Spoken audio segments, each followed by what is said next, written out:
മട്ടാഞ്ചേരിയിൽ police ഉദ്യോഗസ്ഥരെ ആക്രമിച്ച് പരിക്കേൽപ്പിച്ച കേസിൽ 4 പേർ പിടിയിൽ. രാത്രിയിൽ പോലീസ് നടത്തിയ നൈറ്റ് പെട്രോളിംഗിനിടെയാണ് സംഭവം. അസഭ്യ വാക്കുകൾ പറഞ്ഞ യുവാക്കളെ ജീപ്പിൽ കയറ്റാൻ ശ്രമിച്ചപ്പോൾ ഇവർ അക്രമാസക്തരാവുകയായിരുന്നു. പിന്നീട് 4 പേരെയും പോലീസ് കസ്റ്റഡിയിലെടുത്തു.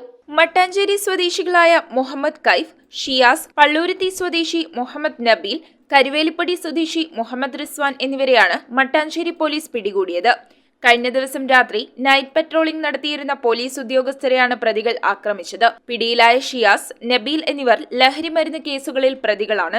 മട്ടാഞ്ചേരി പാലസ് റോഡിൽ കാറിൽ സഞ്ചരിച്ചിരുന്ന പ്രതികൾ അവിടെ നിന്ന് പോലീസ് ഉദ്യോഗസ്ഥരെ അസഭ്യം പറഞ്ഞ് കടന്നുകളയുകയായിരുന്നു. പിന്നീട് പനയപ്പള്ളിയിൽ ഇവരുടെ വാഹനം പോലീസ് തടഞ്ഞു നിർത്തി സംഭവത്തെക്കുറിച്ച് ചോദിച്ചപ്പോൾ പ്രതികൾ പോലീസിനോട് തട്ടിക്കയറുകയും ജീപ്പിൽ കയറ്റാൻ ശ്രമിക്കുന്നതിനിടെ അക്രമാസക്തരാവുകയും ചെയ്തു. തുടർന്ന് 4 പേരെയും പോലീസ് കസ്റ്റഡിയിലെടുത്തു. കൂടെയുണ്ടായിരുന്ന ഒരാൾ കടന്നുകളഞ്ഞു. News bureau, Kochi.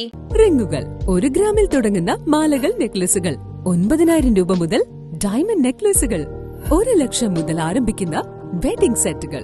കൂടാതെ നിങ്ങളുടെ പഴയ സ്വർണത്തിന് ഏറ്റവും ഉയർന്ന മൂല്യവും. Maharaja gold and diamonds,